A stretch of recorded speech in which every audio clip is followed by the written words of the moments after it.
그 다음에 볼 거는 이제 오순절주의예요. 이 오순절주의의 배경은 웨슬리에서 시작해요.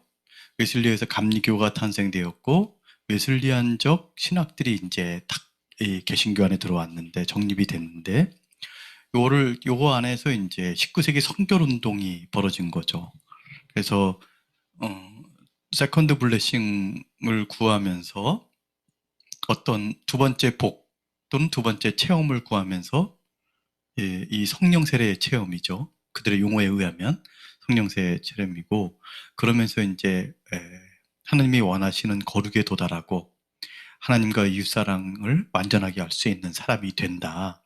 이런 얘기를 했었는데, 여기에 이제 있다가 좀 더 나간 사람들이 이 오순절주의자들이에요. 원래 처음 시작하신 분은 찰스 파함이에요. 찰스 파함. 여기 이 사람 사진까지 올려놨는데, 사실 뭐 이름을 알 필요는 없는 사람이에요. 이 사람이 처음 이런 걸 주장을 했고, 뭘 했냐면, 두 번째 세컨드 블레싱인 이 성령 세례 받을 때에 그런 사람은 하나의 징표가 나타나는데 그것을 방언이다. 이렇게 얘기하기 시작한 거예요. 그 전까지는 그런 얘기 안 하다가, 웨슬리안이라든가 성결운동 이렇게 얘기 안 하다가, 그 증거는 뭐 거룩이다 이렇게 얘기를 하죠. 사랑이다 이렇게 얘기를 하는데, 방언이다 이렇게 얘기를 한 거예요. 그 성경계 학생들과 같이 보면서, 창세기 사도행전 2장 뭐 이런 거 보면서 그렇게 주장을 했고, 실제로 1901년 1월 1일, 야, 너무 상징적인 거 아닙니까? 20세기 시작하는 첫날 그 밤에 그 학생 여자 한 명이 그 방언을 한 거예요. 그 당시에 그 글에 뭐라고 돼 있냐면, 무슨 일이 아닌데, 그 당시 여학생이 방언했는데 지금 그게 중국어 방언이라고 얘기하는 분이 많아요. 그래서 이제 써 있는데, 어쨌든 간에 그걸 이제 좋게 얘기하시는 분들이 그렇죠. 찰스 파함도 방언을 하고, 이분이 이제 이렇게 딴 데 옮겨가지고 이제 원래 텍사스 아니 저기 캔자스주에 있다가 텍사스주로 옮겼다 그럴 거예요. 그래가지고 이제 거기에 다른 학교를 세웠는데, 거기에서 1905년 윌리엄 시모어라는 사람이 가서 배워요. 흑인이에요. 근데 찰스 파함이 되게 인종차별주의자예요. 그 당시 남부 법에 의하면 이 백인과 흑인이 같이 공부할 수 없었거든요. 그래가지고 어떻게 하냐니까, 저 예수 믿는 사람이 이러니 나중에 이것 때문에 아주 뭐 비난도 많이 받고 그러는데, 백인 학생들이 할 때 이제 복도에다 의자를 놔두고 창문을 반쯤 열어가지고 이제 듣게를 하죠. 윌리엄 시모어가 흑인이 그걸 듣다가 1906년에 한 1년 있다가 6년에 이제 누구 소개를 해가지고 로스앤젤레스 아주사 거리에 있는 한 감리교회에 가서 설교를 시작하는 거예요. 근데 이 사람이 갑자기 방언 얘기를 하는 거예요. 그러니까 주위 사람들이 막 다 놀랬고, 왜 그 이상한 얘기를 하냐 막 그랬는데, 방언이 터진 거예요, 이 사람들이. 그 반대했던 사람 집에 하숙하고 있었는데, 그 집에서 거실에서 기도하다 방언이 터진 거예요. 그리고 사람들이 이제 몰려들기 시작하니까 아주사 거리에 있는 옛 허름한 감리교 교회 폐허가 된 거기에 들어가 사람들 모아 집회를 열기 시작하는데, 3년을 아주 집회를 하고, 당시 신문까지 났는데, 제가 신문 그때 기사를 읽어봤는데 완전히 광신도 같이 막 묘사를 하는데, 또 흑인, 백인 뭐 다 같이 있고 막 이렇게 하니까 굉장히 이제 눈에 띄는 거였고, 그래서 여기서부터 이 현상을, 그래서 오순절주의다. 왜? 방언을 얘기하니까. 창세기 2장에 성령 받은 다음에 사람들이 방언을 얘기하기 시작했잖아요. 그걸 기대하고 시작했는데 방언을 받은 거예요. 방언을 받고 다 집단적으로 방언을 받는 현상이 나타나니까, 오순절 때 일어난 일, 오순절주의. 이렇게 된 거예요, 이게. 그래서 이제 그때부터 오순절주의가 탄생을 했고, 나중에는 막 여기서 배운 사람들, 막 영향받은 사람들이 곳곳에 가서 그걸 주창하는데, 그걸 기대하는 사람은 또 방언을 받아요. 그래가지고 이런 흐름이 강력히 또 증거가 뚜렷하고 막 그러니까, 그래서 이 교파까지 생기는데, 대표적인 교파가 하나님의 성회고, 우리 이제 순복음교회 같은 게 다 하나님 성회죠. 기독교 대한 하나님의 성회고, 이렇게 해서 이제 이 오순절주의자들이 등장해요. 뭐 여기서 보면은 뭐 몇 시간 동안 찬양하고 울고 불고 막 난리가 나죠. 그러면서 이제 방언을 받는다고 그러는 건데, 어쨌든 기존 교회 입장에서는 사실 이런 현상을 한 번도 본 적이 없으니까 500년 기독교 역사 속에서 400년 기독교 역사 속에서 이런 현상을 만난 적이 없으니까 굉장히 좀 어려웠는데 비난도 많이 받고 그랬었는데 또 웨슬리안 계통 사람들도 다 거부하고 막 그랬었는데 뭐 증거가 있다니까 사람들이 막 몰리니까 그렇죠. 그래서 지금 2000년에 보면은 오순절 교회 신자라고 하는 사람이 한 5억 명 이상, 전체 기독교 25%. 근데 실제로 각 교단에 흩어져 있는 사람들 생각해 보면 50% 아니냐, 그럴 정도까지 얘기를 해요. 그럼 이거 완전히 새로운 현상이에요, 이거는. 음. 특히 아프리카, 라틴 아메리카, 아시아에 많이 분포하고 우리나라도 뭐 세계적인 오순절 교회가 있으니까 뭐 우리나라도 이 관점으로 많이 보죠. 다른 이 교회사에서 한국을 다루는 걸 보면 이 오순절 교회 순복음교회 조영기 목사님 이분에 대한 이야기가 굉장히 많이 커요. 우리나라에 처음 들어오게 된 거는 여기 메리 럼지라 여사인데 이분이 아주사 집회에서 방언을 받고 그리고 27년 들어와가지고 여기에서 이제 보니까 막 무작정 들어왔더라고. 막 그래가지고 누가 선교한다니까 막 거기 가서 방문해가지고 얘기하기 시작하고 막 그 기록을 보니까 그렇더라고. 여기서부터 시작해서 한국의 그 순복음교회 이제 이 하나님의 성의 이 방언 오순절주의자들이 이제 시작이 된 거를 알 수 있어요. 그래서 이제 탄생을 했고, 신학적 실천적 바탕, 그 다음 페이지에 보면, 그러면 이제 웨슬리안의 세컨드 블레싱이 그건데, 웨슬리도 그렇고, 성령 세례를 받아서, 이제 이 신앙생활 하다가 두 번째 복인 성령 세례.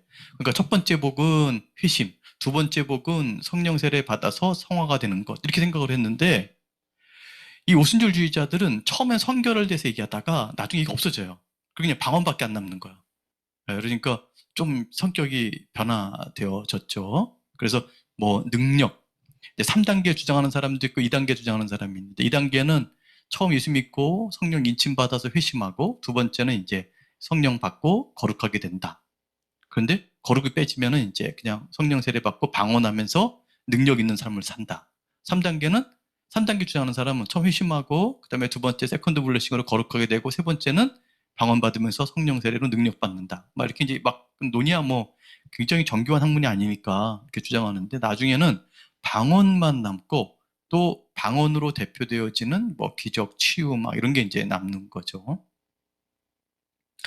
그래서 RA 토레이 아까 성령론 유명하다 그랬잖아요. 대천독 신부 할아버지. 근데 이게 그런 것에서부터 이제 약간 벗어나죠. 좀 더 자유로워지고 방언을 강조하고 능력을 은사를 강조하고 이 초기 오순절은 이제 고전적 오순절주의라고 얘기를 해요. 지금은 사실 이렇게만 주장하는 사람들이 없으니까. 여러분 그 윌리엄 시모 제 사진 보이세요? 이 사람이 실제로 오순절주의의 시작이에요. 여기 제가 이거 저는 사진 본 적이 있는데 요 가운데 앉아 있는 분이 윌리엄 시모고 그 위에 보면 왼쪽에서 세 번째 그게 부인. 거기 방에서 같이 이렇게 있다가 처음 집단적인 방언 받은 사람들 중에 한 명이 여자예요. 그 둘이 결혼해. 그래가지고 이제 가지고 이러면서 이쪽에 이렇게 하는데 이 사진 근데 오늘 보니까 여기 있더라고. 그래서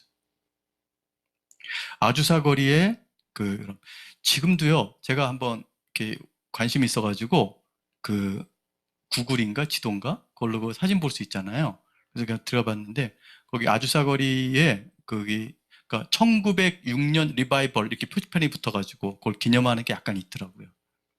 이게 여기서 이제 오순절주의가 다 등장했고 하나님의 성의 100주년 뭐 이런 걸 이렇게 넣어서 이제 오순절 교파가 아주 활성화돼 있다. 이런 것도 돼 있고 순복음교회 이건 이제 우리가 아는 사진이죠. 이거는 이제 한 번씩 한번 들렸을 거 아니에요? 저 여기 한번 갔어요. 제 아내랑 결혼하기 전인데 한번 갔던 것 같은데 그래가지고 딱 가서 화장실을 썼던 기억이 나요. 너무 크니까 뭐 엄두가 안 나지 뭐. 에, 그리고 이제 여기서 사중복음을 주장하는데요. 여기 정확한 시점을 제가 잘 기억이 안 나서 이러는데 이 사중복음은 full scale gospel 또는 full gospel 이렇게 얘기하는데 우리나라에서는 순복음으로 번역이 됐는데 사실은 완전한 복음에 따라가 더 맞아요. 기존 가르침에서 종교개혁 이후에 기존 가르침에서 이게 불완전한 복음이었다 이렇게 생각을 했어요. 이분들이. 그래가지고 그럼 뭐가 들어가야 되느냐? 성령 세례로 거룩하게 되는 것, 이 성결, 이거는 이제 성결운동도 있었으니까. 근데 뭐 하나 더 들어가야 되냐면 치유가 더 들어가야 된다. 그래서 중생, 성결, 치유, 재림에서 치유를 강조했어요. 그러니까 방언, 그다음에 방언과 관련되어 있는 능력, 다른 은사의 능력들, 이런 걸 강조한다는 걸 알 수 있죠. 그래서 이 사중복음에 대해서 이제 이 성결교단 쪽은 많이 얘기를 해요. 그 다음에 이제 초기 오순절주의를 지나서 여기 이제 오순절 교단도 탄생하고 그랬는데, 두 번째 은사주의가 등장을 해요. 50년대, 60년대 한번 크게 일어났던 은사주의적 부흥을 얘기하는 건데, 이때는 오순절 교회가 방언 강조하고 그래도 성결이 남아 있었는데, 이때는 능력에 대해서 굉장히 많이 얘기를 해요. 굉장히 많이 얘기를 하고, 한층 더 강화된 거죠. 그래서 이제 뭐 베넷, 케네스 에긴, 척 스미스, 팻 로번스, 베니 힌, 이런 거 뭐 좀 들어본 이름이 있을 거예요. 근데 이때부터는 오순절 교파가 만들어지는 게 아니고, 성령 세례 받으면 방언 받는다, 막 이렇게 이제 2단계로 이런 거 엄격히 생각 안 해요. 안 하고 각 그냥 교단에 있으면서 성령으로 말미암아 이 능력을 받는다, 이런 것들을 강조하면서 교단 안에서 그냥 오순절 은사주의, 요때 이제 오순절 은사주의란 말이 결합되는 건데, 이런 흐름을 따라가는 사람들이 많이 생기게 돼요. 그 다음에 네 번째 흐름이 1990년대의 새로운 갱신운동. 이걸 피터 와그너가 제3의 물결이다. 1900년대 있었던 거 오순절주의는 제1의 물결. 1950년대 있었던 두 번째 흐름은 제2의 물결. 1990년대, 이거 80년대도 해당이 될 텐데, 이거 80년대, 90년대, 90년대 새로운 운동을 제3의 물결. 이쪽은 되게 자료가 많아가지고 약간 헷갈려요. 여기서는 뭐 복음 선포할 때 표적이 수반돼야 된다, 능력이 수반돼야 된다. 그러니까 방언보다 능력이다. 50년대에 얘기했던 것보다 복음 전파할 때 능력이 해야 된다, 연결돼야 된다. 요거 하나 강조한 점이 있고, 또 하나가 뭐냐면, 요 항목을 좀 뒤로 넣어야 될지 모르겠는데, 1930년대에 진짜 이단적인 그 은사주의 운동이 하나 일어나요. 오순절 교단 안에서. 이게 늦은비 운동이라는 건데, 늦은비 운동 좀 들어보셨죠? 근데 이 사람들은 막 나가요. 뭐 원죄교리 부정하고 대속교리 부정하고, 뭐 뱀과 뭐 누가 만나가지고 가인을 낳았다 그리고 하와가 성관계를 맺어 별 주장을, 귀신론 주장하고 직통계시 주장하고, 이 늦은비 운동이 있어가지고 오순절 교단 내에서도 정말 이거는 이단으로 규정을 축출한 거예요. 근데 여기에 영향을 받아요. 그래가지고 마이크 비클, 밥 존스, 폴 케인, 이 사람이 캔자스 시티 예언자 그룹이라고 그래요. 존 인버의 비냐드 교회, 비냐드 운동이라고 지칭을 많이 하죠. 그 다음에 존 아노스의 토론토 블레싱. 여기에 이제 캔자스 시티 예언자 그룹이 직통 계시나 예언을 많이 주장했던 사람인데, 이 사람들이 이제 인버랑 또 결합을 해가지고 사실 나중에는 이제 신사도주의로 가는 거예요. 이 신사도주의는 피터 와그너라는 분이 있는데, 이분이 원래 플러 신학교, 그러니까는 신복음주의 안에 있는 신학교인 플러 신학교의 성장학 교수였는데, 나중에는 여기와 연결해가지고 여기에 감동을 받아요. 원래 비냐도 쪽에 감동을 받아요. 그래서 다 연결돼가지고 2000년에 국제사도연맹이라는 단체를 만들어요. 그래가지고 지금 이 12사도 외에 이 시대에 여러 사도들이 있다. 지금 신사도 여기 연맹에, 국제사도 연맹에 뭐 몇백 명, 몇천 명의 사도가 등록돼 있다는데, 어쨌든 간에. 근데 여러분, 사도라는 말을 쓰면 어떻게 돼요? 이 사람이 입을 열면은 계시잖아. 뭐 베드로 사도, 바울 사도 이런 것처럼. 뭐 글을 쓰면은 성경이고, 물론 이제 자기들 것까지 권위 안 부여야 할지 모르지만, 굉장히 위험한 이제 얘기를 하기 시작했어요. 근데 이게 이제 1900년대에 요 캔자스 시티 예언자 그룹, 그리고 이 사람들에게 설득당하고 받아들여서 결합한 존 인버, 요런 흐름 속에서 이게 훨씬 강화됐어요. 훨씬 강화됐어. 그래가지고 신사도주의라고 얘기도 하고, 신사도 운동이라고 얘기도 하고, 그리고 이게 1517년 종교개혁과 맞먹는 개혁이다. 그래가지고 신사도 종교개혁이라고도 불러요. 그래서 뭐 난리도 아닙니다. 요 그룹들은 막 나가요, 막 나가. 직통계시 주장하고.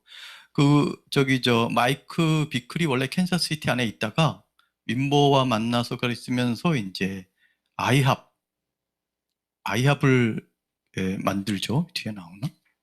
만드는 국제 기도의 집이라고 24시간 기도 운동 주창하는데, 요게 이제 우리나라의 응? 여러 가지 이제 인터뷰 같은 영향을 끼쳤죠. 기도의 집 이렇게 하면서 영향을 끼쳤고, 요게 이제 그냥 기도하면 괜찮은데, 우리가 기도하는 거야 뭐라고 합니까? 그런데 이제 요게 사도적 기도 같은 거예요. 계시받는 기도.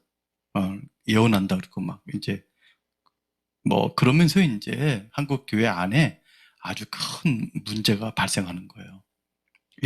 이 성경을 부정하고 마음대로 사람들이 이제 얘기하기 시작을 하니까, 그래서 이제 문제가 좀 되죠. 또 임파테이션, 은사를 통해서 능력을 전달한다고 막 얘기를 하고, 그래요. 요게 그 늦은비 운동과 연결되어 있어서 사실은 대석교리 부정하고 이거 굉장히 위험한 얘기 많이 합니다. 이단적인 주장들. 근데 이제 막 나가는 사람들이라 누가 제어도 못하고, 또 영적 도회, 이 언론으로 이 세상을 분석을 해요. 그래서 어느 지역은 귀신이 마귀가 차지하고 있고, 그럼 어떻게 해야 돼? 사람을 거기다 파송을 해서 땅밟기를 먼저 함으로, 땅밟기가 이제 기도하면서 땅밟기를 함으로 영적 싸움을 전개한다. 막 이런 건데, 이 언론의 근거에서 이 귀신론 근거해가지고 이걸 또 하고, 세대주의적 종말론, 특히 그 백투 예루살렘이란 말로 표현되어지는 이 세대주의 종말론을 근거로 하는데, 세대주의 신학은 차라리 이 사람들에 비하면 건전해요. 제가 보면. 그래서 약간 변형된 세대주의가 돼가지고 휴거 이후에 대환란이 벌어진 다음에 막바지에 휴거하는데, 그러니까 환란 전 휴거인데 세대주의자들은 혹시 알고 있는 분들은 그냥 들으시고, 모르면 약간 어색한 분들은 그냥 넘어가세요. 대환란, 적그리스도가 오고 대환란이 있으면서 거대한 영적 전투, 요열의 군대를 만들어야 된다. 막 이러면서 이제 주장하면서 사람들을 정상적으로 사고 못하게 만드는 것 같아요. 그래서 이게 너무 안타깝고, 7산을 정복해야 된다. 이 세상에 7산이 있다는 거예요. 그래서 어떤 것 이렇게 학계 이렇게 딱 있다. 정치 이런 거, 경제 이런 거 정복하면은 영적 싸움을 전개할 수 있다고 얘기를 해요. 그러면서 그걸 정복하기 위해서는 돈이 필요하다. 굉장한 부가 필요하다 그래가지고 굉장히 돈 얘기를 많이 하는 그룹이기도 해요. 다들 여기 있는 분들이 다 부자예요. 부자. 그것 때문에 이제 마약, 성적인 문제, 이것 때문에 여기 지도자격인 사람들이 대다수가 무너지는데, 하여튼 이렇게 좀 안타까운 일들이 많이 있습니다. 우리나라에 한번 최안이라는 사람, 국제추수성교회 힘, 거기서 한번 온 적이 있었죠. 그래가지고 돈이 필요하다. 궁핍의 영을 끊어야 된다. 그래서 마틴 루터가 종교의 영은 끊었지만 궁핍의 영은 끊지 못했다. 종교개혁. 그래서 그것까지 끊어야 된다고 이제 주장을 했는데, 성령을 제한하지 마라. 하나님께서 주시는 것들을 생각해서 자기가 생각하면 막 생각이 떠오르면 헌금 액수를 적어라. 막 이렇게 얘기를 하면서. 읽어드릴게요. 이건 재밌어가지고. 그래서 이제 기도를 하는 거예요. 헌금 봉투를 딱 놓고 사람들이 따라 기도하는 거예요. 최한 목사. 이 사람도 사도래요, 사도. 제게 주신 권세로 예수 그리스도의 이름으로 이 시간 종교의 영을 묵나니 궁핍의 영을 묵나니 끌어버리노라. 예수의 이름으로 떠나갈지어다. 다시 심나니 믿음으로 내가 축복을 받습니다. 더 나은 직장을 받습니다. 월급의 인상을 내가 받아들입니다. 승진을 받아들입니다. 은총을 받아들입니다. 유업을 받아들입니다. 모든 빚이 끊어집니다. 수표가 내게 날아옵니다. 형통함이 옵니다. 목적을 가지고 하나님이 이룰 수 있도록 할렐루야.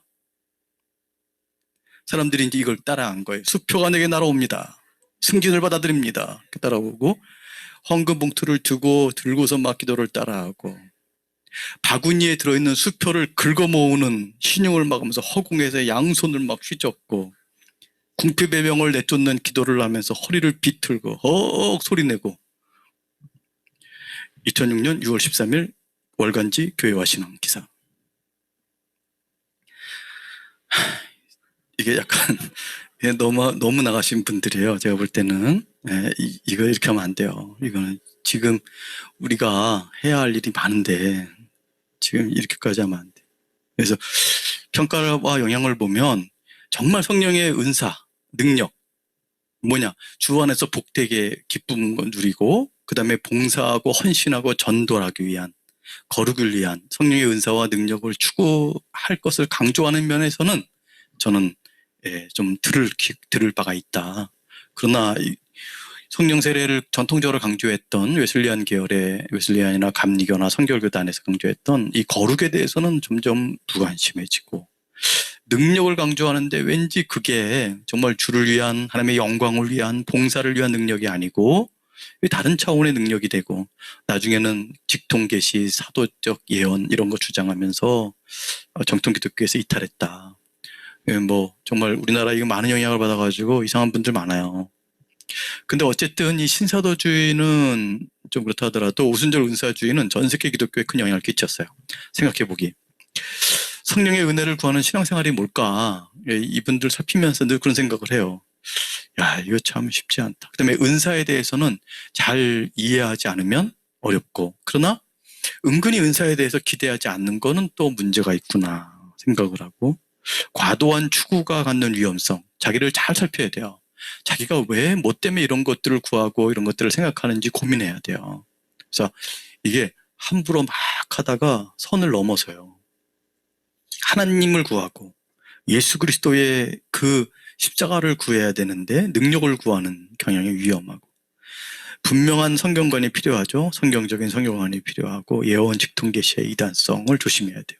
뭐 하나님이 내게 말씀하셨다, 이런 것들이 이제 다 여기서 나오는 얘기들인데, 이 오순절 은사주의 또 신사도주의 심지어는 이런 흐름 속에서 인간을 되게 이렇게 아주 흥분시키는 것을 되게 강조를 많이 해요. 그래가지고 여기에서 찬양 사역이 되게 많이 나왔어요. 여기에서 찬양 사역이 많이 나왔고, 그래서 이런 경향의 찬양 사역들이 사실은 굉장히 많이 이루어져 온 거예요. 그리고 근본주의를 뛰어넘겠다 하고 나온 신복음주의가 사실 이 오순절 은사주의와 많이 연결되기도 하고요.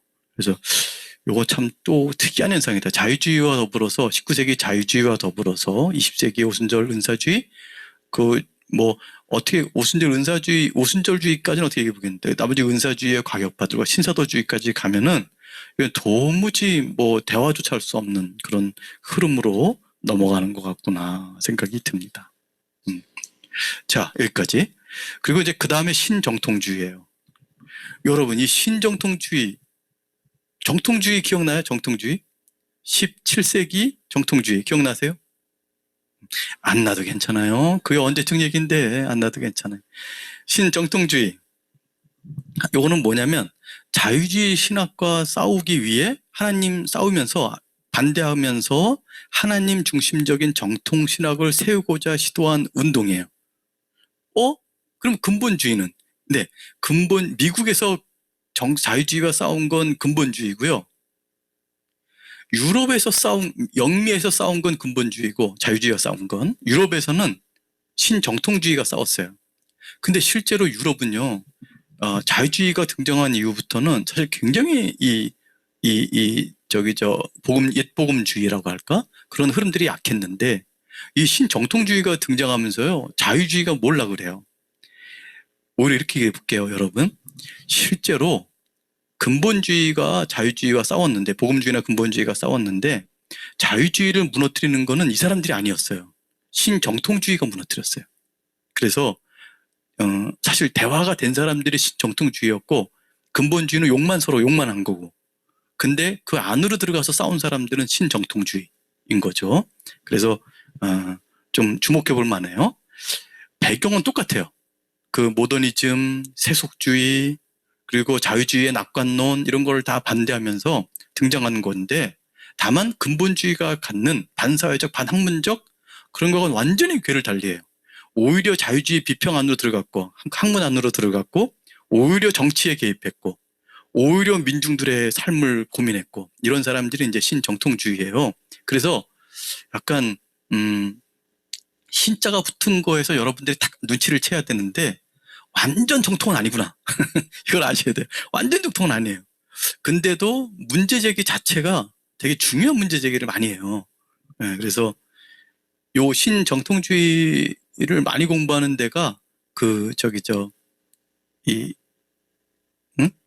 저기 장로신학교 맞지? 장로의 신학교 거기 예, 예, 예, 이고 그 다음에 자유주의 쪽을 많이 공부하는 데가 저기 기독교 장로회 예, 쪽이고 감리교는 특이하게도 되게 보수적인 걸로 시작을 했는데 토착 신학이 쪽을 많이 가가지고 또 거기도 좀 특이하고 어쨌든 우리 안에 좀 이런 흐름들이 좀 있어요.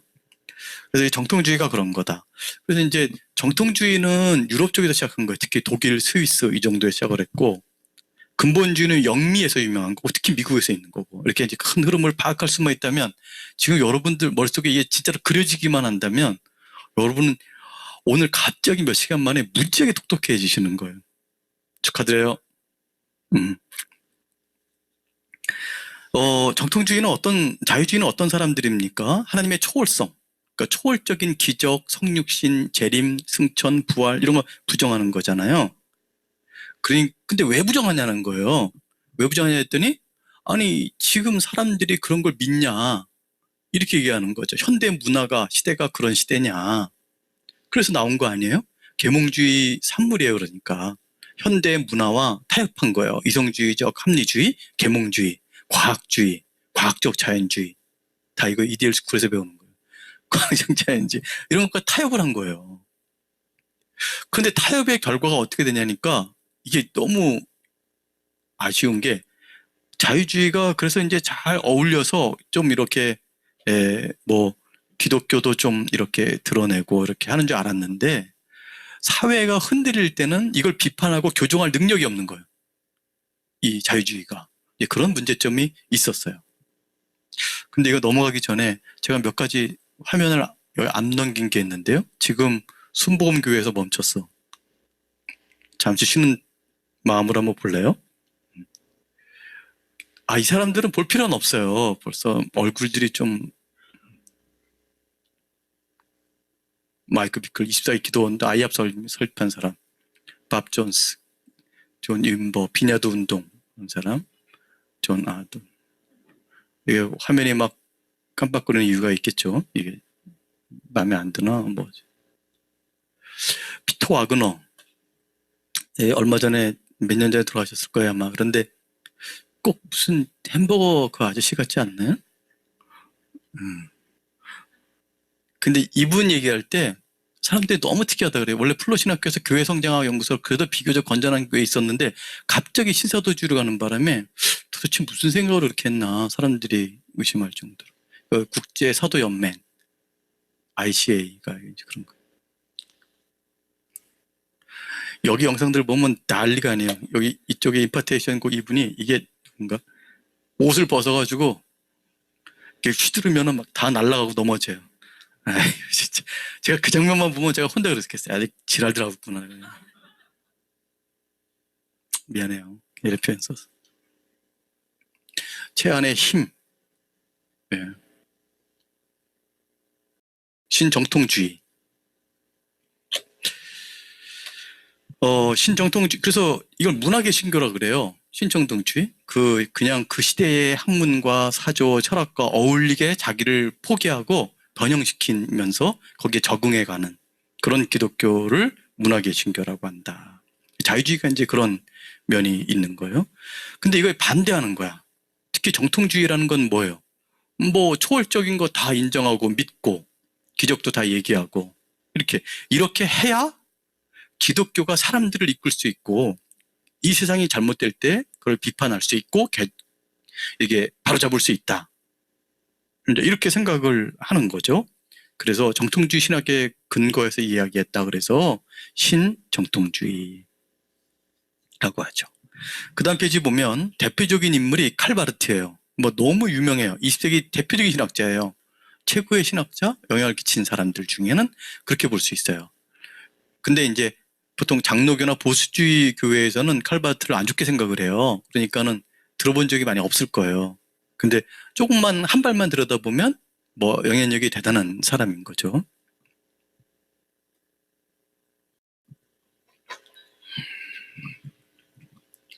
이분이 이제 원래는 자유주의 신학자예요. 그러니까 자유주의의 대표적인 사람인 하르낙, 루돌프 폰 하르낙, 이런 저 자유주의 다룰 때 한번 다룬 분인데 뭐 기억 안 날 거예요. 괜찮아요. 이 제자이기도 하고 지도교수예요. 학위 지도교수인데 이 하르낙이 1차 세계대전을 일어나게 만든 독일 황제 빌헤름 2세 그 군국주의를 지지를 해요. 너무 정당하지 않은 전쟁인데도 그냥 막 필요해서 일으켰거든요. 근데 그걸 지지를 하는 거예요. 그거 보고 충격을 받아요. 이 바르트가. 그 전에도 너무 사람들이 어려우니까 자기가 이분이 이제 공부하다가 어디 목회를 들어가 10년간 목회를 했는데 목회하는 게 시골 탄광 뭐 이쪽이에요. 그러니까 너무 힘든 사람들의 삶을 보면서 이걸 어떻게 할까 그러다가 심지어 사회주의적인 그런 데 관심까지 가져요. 이거 그 당시 이걸 어떻게 해보려고 하는 거니까. 그런데 자기 스승까지 그렇게 하니까 완전히 그때 자유주의부터 돌려요. 예, 완전히 거기서부터 등을 돌려가지고 저 사람들 갖고는 희망이 없다. 근데 왜 저러냐? 아니 어떻게 하나님 나라에 대해서 얘기하는 사람들, 예수를 믿고 따르겠다는 사람이 전쟁을 지지하냐? 저 정당하지 않은 전쟁을. 이렇게 생각을 하면서 저거는 다 문화에 적응해 버렸고 초월성을 잃어버렸기 때문에 제대로 대처할 수 있는 능력을 잃어버린 거다. 이렇게 칼바르트가 주장을 해요. 근데 사실 이 사람이 이제 그렇게 막 대단하게 영향력을 끼치는 사람이 아니었는데 로마서 주석 책 한 권 때문에 난리가 나요. 이 로마서 주석이 여기 이제 초판은 1919년 출간했는데 사실 이 문제가 된 거는 영향력을 발휘한 거는 1922년에 재판이에요. 제가 로마서 주석을 칼바르트 걸 가지고 있는 게 재판 번역본인데 이 재판이 출간되면서 난리가 나는 거예요. 그 당시 아마 문제의식들이 있었을 거예요. 그래서 뭐라고까지 얘기하냐면 자유주의 신학자들의 놀이터에 떨어진 폭탄이다. 아주 박살을 내버렸다 이 뜻이에요. 완전히 그들의 모든 논거들을 다 무너뜨리고 이렇게 했다. 그래가지고 이 책이 사실은 20세기 초에 가장 유명한 책 중에 하나예요. 이 칼바르트는 하나님을 어떻게 이렇게 뭐 친근한 이웃처럼 얘기를 하느냐. 하나님은 우리와 다르시다. 이렇게 얘기를 하고 뭐 전적인 타자 이런 이런 철학 용어를 많이 써요. 이 사람이 초기에는 철학자들과 관련해서 철학 용어를 쓰면서 책을 쓰고 막 그랬기 때문에 특히 실존주의 또 키에르케고로 이런 것들을 인용해가지고 막 썼기 때문에 철학 용어를 많이 쓰는데 전적 타자로서의 하나님, 초월적 하나님, 인간이 감히 접근할 수도 없고 알 수도 없는. 그래서 이 로마서 주석의 서론에 나온 말인데 유명해요. 그냥 그래서 뭐 딴 책도 많이 나오고 하나님은 하늘에 계시고 인간은 땅에 있다. 이게 하나님과 인간은 완전히 차이가 난다는 거예요. 그러므로 인간이 스스로 생각하고 뭐 교리를 만들고 뭐 어쩌고 뭐 세상이 어떻고 뭐 이렇게 해봤자 그건 하나님이 보시기엔 다 어리석고 심판받아 마땅한 거다. 그러므로 그리스도인이라면 뭘 해야 되느냐? 하나님이 말씀하신 거에 귀를 기울이는 것밖에 없다. 그런데 하나님의 최고의 말씀은 뭐냐? 예수 그리스도다. 막 이렇게 전개한 거예요. 그래서 이제 성경관이라든가 약간 차이가 나서 이제 문제가 되긴 하는 건데, 근데 그 자체로는 사실 이 안에 들어가서 이렇게 얘기한다는 거는 뭐 엄청나요. 근데 실제로 본인 칼바르트는 제가 좀 기억이 희미한데 이 로마서 주석이 학위가 없는 상태에서 썼을 거예요. 그리고 이 책 쓰고 난 다음에 박사학위가 없는 상태에서 그냥 신학교 교수로 초빙당해요. 그러니까 워낙 진짜 강력한 거고 로마서 주석 초판 자체는 그냥 동료 목회자들을 위해서 쓴 건데 나중에 이거 두 번째 쓰고 난 다음부터는 세계적으로 유명한 사람이 돼버렸어요. 칼바르트가 이 현상에 대해서 뭐라 그랬냐면 어두운 밤 예배당 계단을 올라가다가 어두운 밤에 예배당 계단을 이렇게 올라가다가 우연히 손에 뭐가 잡혔어. 그랬더니 그게 교회에 종을 매달고 있는 줄을 딱 잡힌 거예요. 그냥 잡아 당겼더니 갑자기 마을의 교회니까 큰 소리로 종이 울리니까 한밤중에 모든 사람을 깨워버렸다. 뭔 얘기인지 알아요? 자기도 그냥 어떡하다 이렇게 됐다는 거예요. 근데 이게 시대에 맞는 책이 있는 거예요. 이 시대에 많은 사람들이 지금 문제가 있어. 뭔가 이상해. 한 100년 이상을 주류로 행사해왔던 이 자유주의 신학에 뭐가 문제가 있어. 근데 이걸 어떻게 대처해야 될지 몰라. 그때 책 한 권이 떨어진 거예요. 여기에서 모든 사람이 해결책을 발견하고 자유주의로부터 떠나버려요. 난리가 나는 거죠. 그래서 하나님은 오직 하나님의 자기 계시로만 알 수 있다. 아주 유명한 표현들이고요. 이렇게 해요. 그래서 나중 가면 이 칼바르트는 정통주의 쪽으로 훨씬 더 들어가요. 그리고 뭐 자기 제자들 있잖아요. 제자들한테 가르칠 때도 항상 종교개혁의 뭐 루터나 칼빈 그리고 정통주의자들 뭐 웨스트민스터 신앙고백이나 청교도들 이런 사람들의 책을 보지 않으면 아예 신학할 생각을 하지 마라. 거기에서 모든 걸 다 끌어와야 된다. 이렇게 하고 이분이 이제 나중에 30몇 년 동안 책 한 권을 써요. 그걸 이제 정리하기 위해서 이제 교회학, 교회를 위한 신학이다 해서 교회학이라는 책을 쓰는데 36년간 써요. 그래가지고 13권을 만들어내는데 이제 돌아가실 때까지 쓰다가 미완성. 근데 현재 13권 나와 있는데 이런 것들이 하나님의 계시를 그대로 정리한다. 이런 의도를 가지고 이제 써서 굉장히 영향력을 많이 끼친 분이고 특히 나치 정권 초기에 이제 막 형성되어 갈 때 이 칼바르트라든가 몇 명이 주도를 해가지고 사람들을 모아서 바르멘 선언 딱 발표해요. 1차 대전 때 비렐름 2세의 지지를 한 자기 스승 폰 하르낙 이 사람의 경험을 한 사람이라 적극적으로 반대를 해버려요. 나치의 현상이 이상한다는 걸 보고 그러면서 이 히틀러는 기독교를 조직을 해가지고 자기를 지지하게 만들었거든요. 근데 여기 반대를 선언한 거예요. 절대로 어떤 논리든 하나님이 말씀하신 바에 어긋난 일을 할 수 없다. 이렇게 주장을 하고 그래서 바르멘 선언을 하고 이 바르멘 선언과 바르멘 신앙고백서에 의해서 독일의 고백교회가 탄생을 해요. 이 고백교회의 대표적인 인물이 본헤퍼.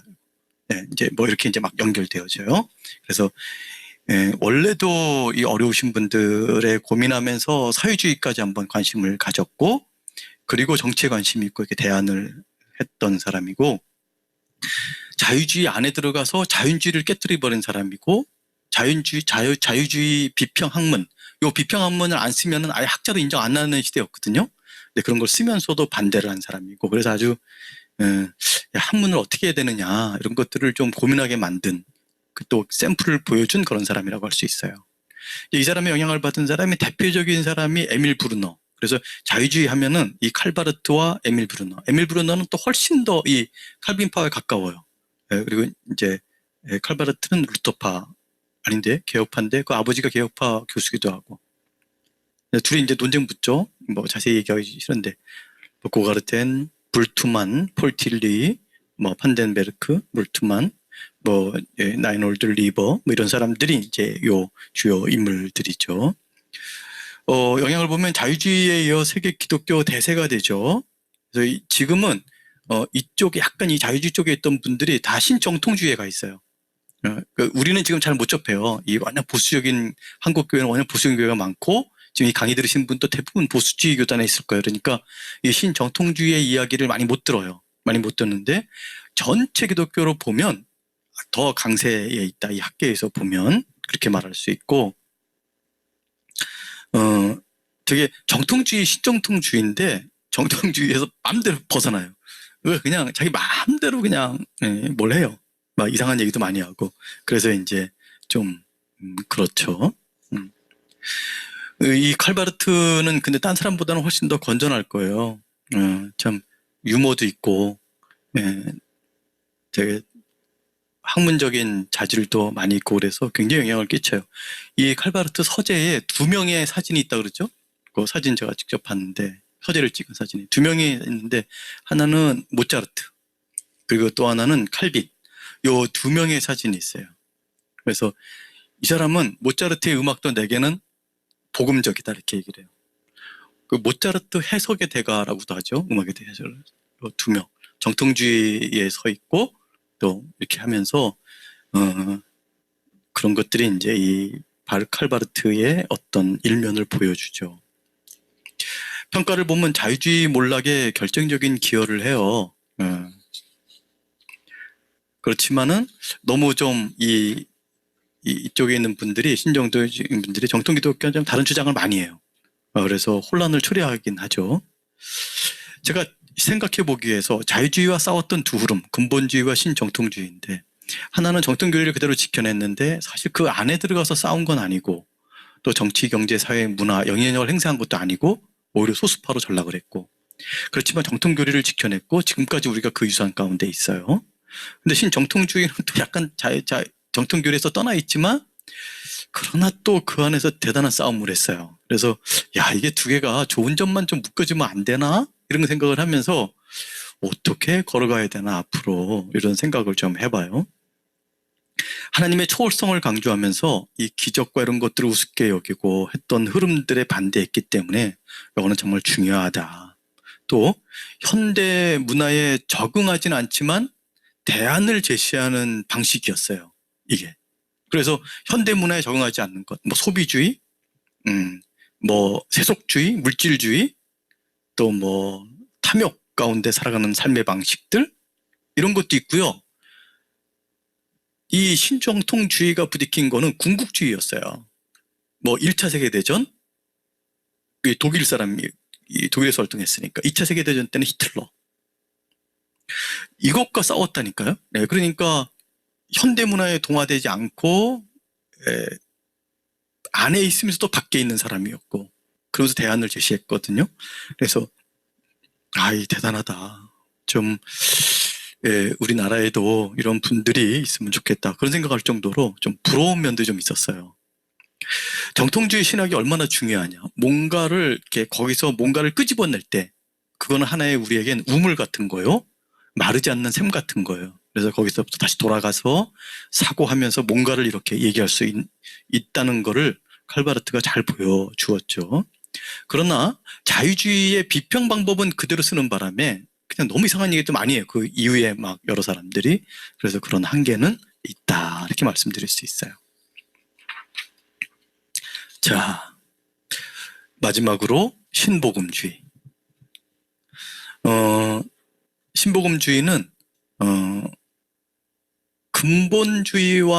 근본주의로부터 좋은 거는 본받고 이어받고, 그리고 근본주의의 반사회적, 반지성적, 반대중적, 뭐 반학문적, 이런 반지성주의 같은 이런 측면은 넘어서려고 하는 게 신복음주의예요. 뭐 여전히 자유주의와 싸우고 정통 교리를 지켜내려고 했던 복음주의 흐름엔 서 있어요. 그런데 1950년대, 60년대부터 새롭게 시작된 근본주의와는 다른 지점에 서 있으려고 했던 운동을 가리켜서 신복음주의라고 얘기를 하는데, 지금은요 다 복음주의란 말을 써요. 그래서 정말 요새는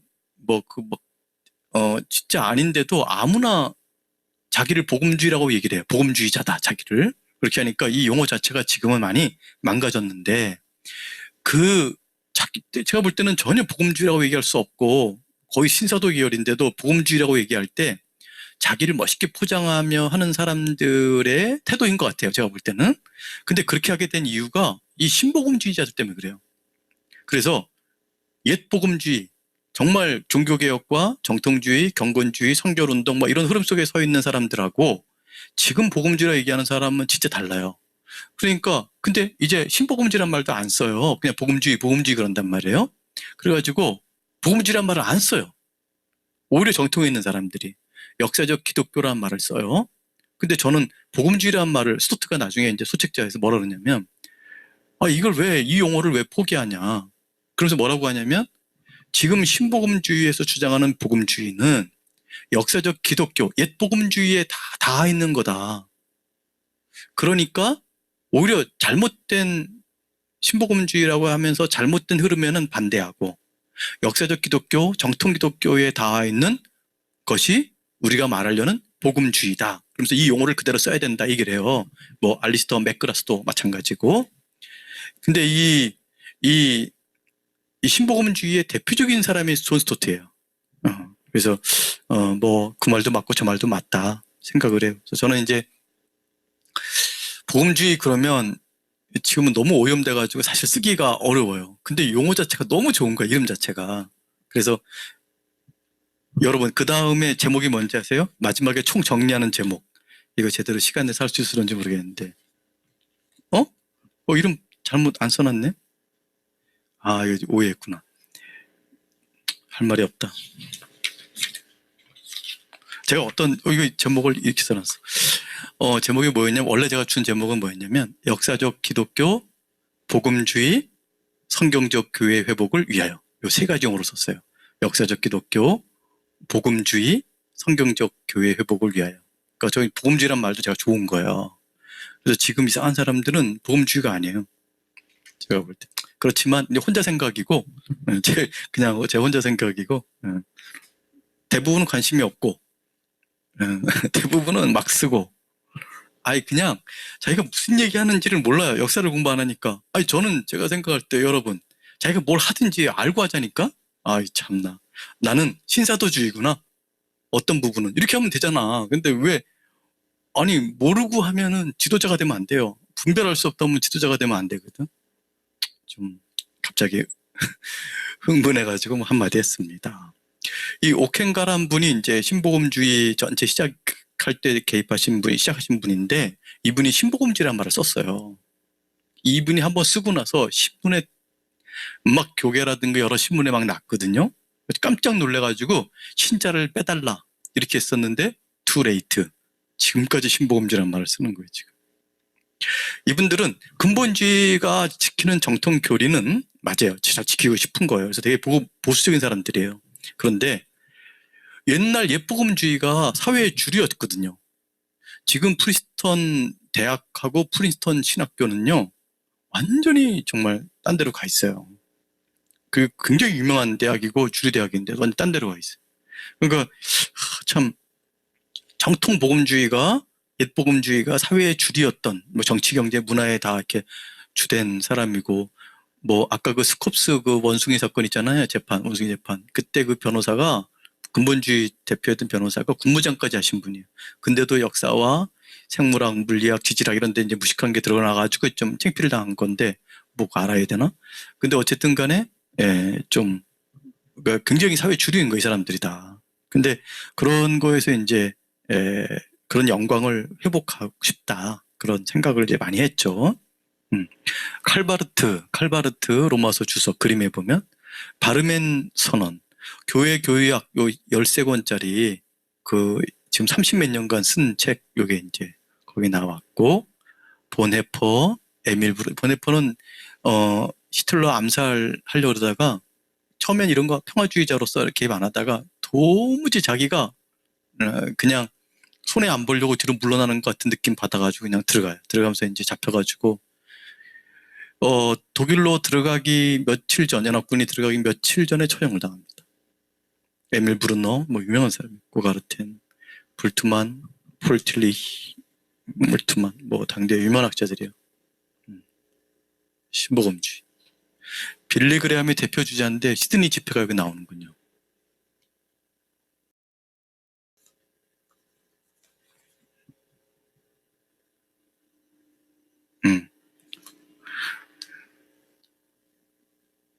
자, 근본주의의 폐단을 극복하려는 마음이 되게 컸죠. 그래서 사회적 책임도 강조하고, 그 다음에 분리주의를 안 하려고 이렇게 포용하려고 그랬어요. 그래서 예수 십자가 복음을 중심에 두고, 그 다음에 성경이 무엇하는 걸 믿으면 다 받아들인다 그러는데, 이게 괜찮은 줄 알았는데 이 기준이 정말 자유주의자까지 포용하게 되는 나중에 그런 일이 벌어져요. 그래서 아이고, 이게 그렇게 만만한 일이 아니구나. 또 전도와 선교를 최고의 사명으로 인식해요. 대중전도 굉장히 중요하게 여겨가지고 선교에 대한 관심이 많고, 왜? 사회의 주류가 되려면 수많은 사람들을 품어야 되잖아요. 그러니까 그 탈출구를 복음 전도로 봐요. 그래서 굉장히 주류 세력이 된다는 느낌도 많이 받았죠, 그 당시에는. 그 다음 페이지 보면 찰스 피니의 부흥주의를 수용해요. 요게 이제 신복음주의의 성격을 딱 규정하는 거예요. 그래서 1800년대 미국 장로교회 구파 신파. 구파는 찰스 피니 방법론을 거부하고 알미니안주의적인 방법론이다. 심판은 이제 수용하는 건데 신파 계열이 신복음주의라고 하면 봐요. 이것 때문에 사실은 이런 것과 그다음에 약간 허용을 많이 기준을 약화시킨 것 때문에 이 안에 막 들어오죠. 사람들이 이상한 사람들이. 그러는 바람에 옛 복음주의의 그 귀한 전통들을 오히려 상실해요. 네. 신학적 기반은 종교개혁과 정통주의에 서 있고 자유주의라든가 에큐메니컬 운동을 거부하는데 나중에 이게 이제 무너지죠. 주요 인물은 뭐 이러저런 사람들이에요. 여러분이 알만한 사람은 빌리 그레함. 유명한, 그러니까 우리 시대의 마지막 그 부흥사인 거예요.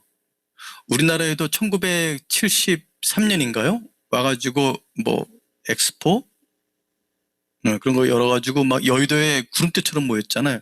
그때 막 많은 사람들이 회개하고 막 그랬었는데 그거 인도하신 분이에요. 예, 전 세계적으로 이분이 뜨면은 진짜 뭐 몇만 명은 기본이에요, 기본. 돌아가셨죠? 3년 전에. 예. 여러분, 제가 요새 보니까 엊그제도 그 한스킹 그분도 돌아가셨던데, 제가 책 보면서 이렇게 이 시대에 책 보면서 이렇게 살았던 사람들이 한 분 한 분 한 10년 어간에 계속 돌아가시는 거예요. 그래서, 야, 이게 세대가 이렇게 되는구나. 마음이 좀 그렇더라. 유럽 쪽에 가면 영국의 존 스토트, 제임스 패커, 또 유럽의 대륙의 프란시스 셰퍼. 이런 분들이 이제 신복음주의 대표 주자예요. 아직 이건 여기는 굉장히 정통에 서 있는 분들만 이렇게 얘기한 거고, 또 여러분들도 있겠죠.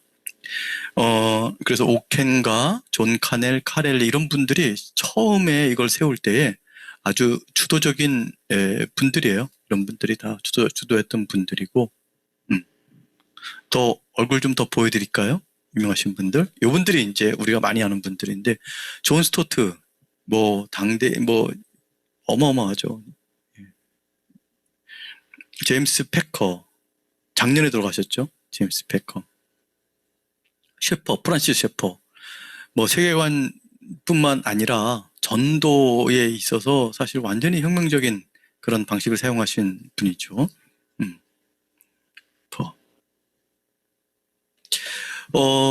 이제 어떻게 시작된 거냐면 오켄가와 동료들이 미국 복음주의 연합 NA라고 이걸 결성을 해요.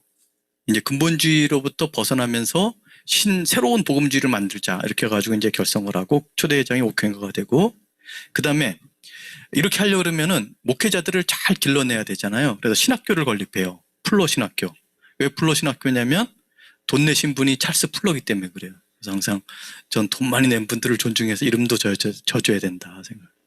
우리 말씀선교센터 제가 늘 그러는데 이름 바꿀 의향이 얼마나 있는지 몰라요. 뭐 영자, 뭐 센터 이렇게 해가지고 다 바꿀 마음이 있습니다. 찰스 풀러 신학교를 이제 풀러 신학교를 열죠. 여기에서 그래서 그 이후에 신복음주의의 주요 일꾼들을 이 풀러 신학교에서 다 길러내요. 그래서 이 풀러 신학교 나온 분들은 사실 그 전통화에 있다고 보면 돼요. 초대 회장에 이제 카렐리, 모켄가, 뭐 카넬 이런 사람들이 같이 등장을 하죠. 그리고 56년에 신복음주의를 이렇게 전파하고 이렇게 해야 논리를 제공하고 또 어떤 동질감을 형성하는 것으로 잡지를 창간하는데 그게 크리스티애니티 투데이, 크리스티애니티 투데이 이 잡지예요. 세계적인 잡지고 지금도 나와요. 근데 우리나라에 한국판 크리스티애니티 투데이가 있었는데 요번에 언제 폐간된다 그랬지? 2월 달에 폐간된 거예요? 요번 2월 달에 폐간이 됐어요. 그래서 저는 개인적으로는 좀 뭐 제가 옛날에 그 초기에 했던 분들 얘기를 들었는데 크리스티애니티 투데이는 세계적으로 딴 나라로 번역이 돼도 그대로 해야 되고 자국계 기사를 못 싣는데 한국에는 그렇게 허용했다. 그렇게 들었는데 제가 이제 그걸 받아보면서 흐름도 알고 이렇게 생각도 많이 하게 됐는데 이런 잡지가 사랑의 교회에서 좀 돈을 대고 이렇게 가지고 나왔는데 경제적인 이유로 이게 폐간이 된 게 좀 저는 좀 그래도 나왔으면 좋겠다 생각이 드는데 뭐 더 생겨야지 자꾸 없어지니까 좀 안타깝더라고요. 어쨌든 잡지를 만들었어요. 그러니까 이게 조직을 만들고 연합 조직을 만들고 일꾼을 키워내는 신학교를 만들고 이 세상을 통합시켜낼 수 있는 잡지를 만들고 저널을 만들고 이렇게 하는 거는 보통 모든 운동들이 다 그런 식의 영향을 그렇게 가죠. 여기에 선교단체들이 들어가요. 그래서 이제 CCC, IBF가 다 원래 CCC는 이때 시작을 한 거고 1951년에 그리고 IBF 같은 경우는 원래 있던 건데 뭐 이게 맞는 거죠. 그래서 이제 신복음주의 안으로 들어가고 이렇게 하죠. 빌 브라이트는 이 CCC 하면서 사형리를 만들어내서 워낙 유명해졌고 이분이 처음 쓴 말이 이제 공격적 전도다 그래가지고 전도를 많이 강조해서 이 CCC를 통해서 아주 전도 일꾼들이 많이 만들어지죠. 그 다음에 이제 세력을 이렇게 모으고 또 이렇게 과시하는, 과시한다는 말은 안 맞아요.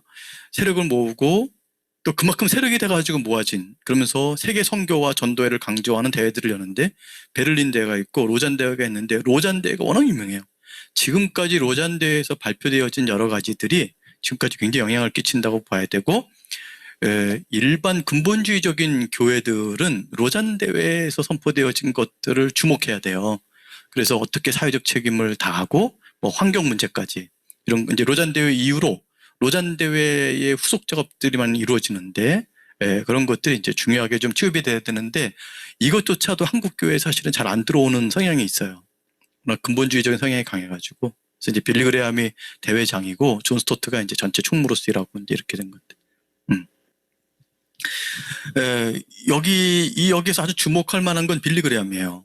오켄가라든가 이런 사람들이 처음 신복음주의 운동을 시작할 때 우리의 유명한 사람이 필요하다. 근데 그 당대 대중적인 부흥 운동가로 딱 부각이 되고 있는 사람이 바로 빌리 그레함이었어요. 진짜 뭐 전도만 하면은 막 엄청난 사람이 모이니까. 아니 찰스 피니, D.L. 무디 이후에 이렇게 모이게 하는 인물이 없거든요. 없는데 갑자기 근 한 50년 만에 이런 인물이 하나 등장을 했는데 바로 이 빌리 그레함인 거예요. 그래가지고 뭐 어마어마한 집회를 열었는데 이분이 이제 찰스 피니 방식을 그대로 써요. 그대로 쓰는데 런던 집회에서 어쨌든 이런 집회들을 열고 빌리 그레함 전도협회도 열고 로잔대도 개최하고 그러면서 사실은 이 신복음주의가 다른 것보다도 이 빌리 그레함에 의해서 굉장히 대중적인 영향력을 행사한다 또는 그것을 받는다 할 수 있어요. 근데 이제 신복음주의가 참 그렇게 잘 이 길을 걸어간 건 아니에요. 특히 그 빌리 그레함이 선두주자였고 되게 대중적인 인물이었는데 자유주의와 협력을 하는 게 약간 이제 문제가 좀 되기 시작한 거죠. 전도 방식은 찰스 피니의 방식인 강단 초청을 했어요. 그러니까 되게 사실은 사람의 결단을 강조하고 사실 전체적으로 다 그래요. 로잔대에서도 전도법이 그렇게 발표되죠. 전도는 설득이다. 그리고 구원은 믿음의 결단을 통해서 받는다. 이렇게 하면은 뭐 CCC도 마찬가지고 사형리 같은 것도 이 사람이 결단한다 하더라도 구원 받았는지 확인하는 게 교회의 역할인데 이런 것들이 좀 뭐라 그럴까 제가 볼 때 많이 이제 없어진 거죠. 그래서 이런 것들을 많이 얘기를 하고 자유주의와도 협력을 해요. 하는 방식도 좀 문제가 될 수 있고 자유주의와 협력하는 거 더 큰 문제가 될 수 있고 1954년 런던 집회를 하는데 이 빌리 그레함이 하면 사람들이 너무 많이 모이니까 이 자유주의자들도 여기에 참여를 하는 거예요. 그러니까 이제 강단은 안 세우지만 이렇게 빌리 그레함을 딱 보는데 뭐 사람들이 많이 모이니까 사실 저 같은 사람은 한 번만 그렇게 많이 모여도 금방 교만해질 텐데 사실 빌리 그레함 생각도 만만치가 않죠. 그런 어떤 위험성도. 근데 자유주의까지 자기 집회에 참여를 하면서 교인들을 데리고 오고 전도 집회를 참여를 하니까 야 이게 뭔가 어떤 글에 보면 내가 세계적인 인물이 될 수 있겠다. 모든 기독교를 통합할 수 있는 사람이 되겠다라고 생각을 했대요. 그래가지고 그 다음 뉴욕 전도 집회부터는 아예 그 자유주의 목사들을 강단에 세우기까지 했는데 나중에는 진짜 너무 심한 사람까지 세우고 뭐 아직 기록이 되게 많아요. 그래서 이제 좀 문제가 됐죠. 근데 뭐 빌리 그레함의 영향력은 대단해요. 막 대통령하고 그냥 이렇게 막 가서 만나서 얘기하고 뭐 이런 사람이니까 미국 대통령하고 저는 우리나라 대통령도 제대로 본 적이 없는데 엄청난 사람인 거죠. 영국에 집회를 갔을 때는 막 굉장한 사람들이 모였는데 이제 빌리 그레함은 영국의 가장 유명한 목사님인 로이드 존스 목사님의 지지를 얻고 싶었던 거예요. 강단에도 세우고 싶고. 근데 로이드 존스 목사님이 두 가지 조건을 좀 들어주면은 내가 같이 협력하겠다 그랬어요. 근데 그 두 가지가 뭐냐면 강단 초청을 금할 것, 하지 말 것. 두 번째는 자유주의와의 협력을 끊을 것. 예, 그랬는데 빌리그레함이 거절하죠. 거절하고서 둘이 이제 연합은 못하고 그냥 친하게 지내는 정도로 했고, 뭐 빌리그레함이 뭐 이빨이 아팠을 때 로저스가 치과 잘 소개시켜줬다 뭐 그런 얘기들이 이제 들려요. 근데 이 두 가지를 거부했다는 거에서 사실 굉장히 많은 생각을 할 수가 있어요. 당시 신복음주의 혹은 빌리그레함이 어떤 흐름 속에 있었는지 좀 알 수 있죠. 그 다음에 플러 신학교가 이 신복음주의를 위해서 세운 신학교잖아요. 근데 거기에 교회 성장 연구소라고 있는 거예요. 이걸 설치한 것 자체가 교회 성장이란 말을 여기서 최초로 썼는데 여기 쓰는 것 자체가 사실은 굉장히 방향이 좀 정말 교회 성장을 원하는구나. 응? 우리가 질적인 성장도 해야 되지만 뭐 양적인 성장을 원하는구나. 이렇게 생각을 하게 돼요. 원래 도널드 맥가브란이라는 분이 있는데 뭐 유명하신 분이에요. 교회 성장 연구소가 있었는데 이걸 그냥 그대로 가지고 와서 선교대학원을 만들어요. 그래가지고 신복음주의 운동에서 교회 성장이 유명해져요. 근데 이제 거룩한 실용주의다 이 개념을 도입을 해요. 그러니까 뭐냐면 좀 약간 이상한 것도 막 쓸만하면 5개 받아들이는 거예요. 그래가지고 사회학, 문화인류학, 동질성 단위이론, 현대 경영이론 이런 걸 막 도입하는 거예요. 그래서 괜찮은 줄 알았는데 뭐 경영학 도입이면 이제 마케팅 이론이고 시장 중심적인 이론으로서 이게 대형 교회에 이게 기초가 돼요. 신학적 기초가 돼요. 그러면서 누가 교인이냐? 에이 그런 거 없어. 그냥 아무나 막 들어와서 뭐 열린 예배 이런 거 있잖아요. 아무나 들어와서 막 들으면 돼. 복음만 들으면 되지. 그럼 세례는 아이 그거 뭐 원하는 사람 주면 되지. 예배는 찬양하고 사람들 즐거우면 되지. 이때부터 교회 개념, 교회 중심되는 개념들이 파괴가 돼요. 변형이 되고. 이게 이제 제가 인식하고 있는 영역에서는 요 교회 성장 이론, 마케팅 기법, 대형 교회, 윌로우 크릭, 새들백 교회 이런 교들에 막 목사님들이 탐방 가고 이게 제가 머릿속에 남아 있어요. 제가 대학부 때, 청년부 때 열린 예배 한다 그러고, 응? 세련돼야 된다 그러고 막 이런 게 이제 한참 막 얘기되어질 때예요. 그래서 그때부터 본격적으로 그러니까 제가 이제 고등학교 졸업하고 대학 들어가고 그렇게 살 때 이런 게 이제 우리나라에 아주 강력히 영향을 끼치던 1800년대, 90년대 강력히 영향을 끼치고 마치 성지순례처럼 탐방가는 그런 학교들이 됐었고 특히 이제 플러신학교의 심리학대학원 상담 심리학이 들어오면서 이게 이제 신복음주의가 어디로 가느냐 이런 근본적인 문제가 이제 많이 나오죠. 특히 크리스천티 투데이는 이거 잡지 아니에요. 그 기관지 같은 거 아니에요. 그런데 마케팅 기법, 뭐 상담, 막 이런 거 얘기를 하면서 정통교리에서는 이제 많이 벗어난 그런 길을 걸어가죠. 이 신복음주의가 지금까지 굉장히 영향을 끼쳐요. 그래서 제가 보니까 뭐 근본주의적인 반지성적 태도, 반사회적, 반문화적, 반학문적인 태도가 굉장히 많이 있는 교회인데 본인은 또 복음주의래요. 근데 보면은 찬양하고 막 기도하고 보면 옷순들 은사주의야. 그리고 어디 목사님이 갔다 오면은 막 안수하면서 막 쓰러뜨리려고 그러다가 갑자기 열린 예배 하자 그래.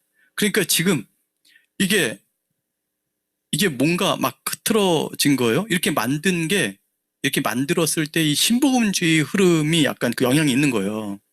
신복음주의가 만약에 약간 이런 것들을 좀 정제를 하면서 이 정통 기독교, 역사적 기독교, 옛복음주의의 길을 훨씬 잘 갔으면은 지금 훨씬 우리에게 많은 유산들을 물려줬을 텐데 이게 안 되는 거예요. 그래서 교리적 측면을 보면 너무 교리가 무너져가지고 여러분 지금 교회에서 교리 잘 안 가르치잖아요.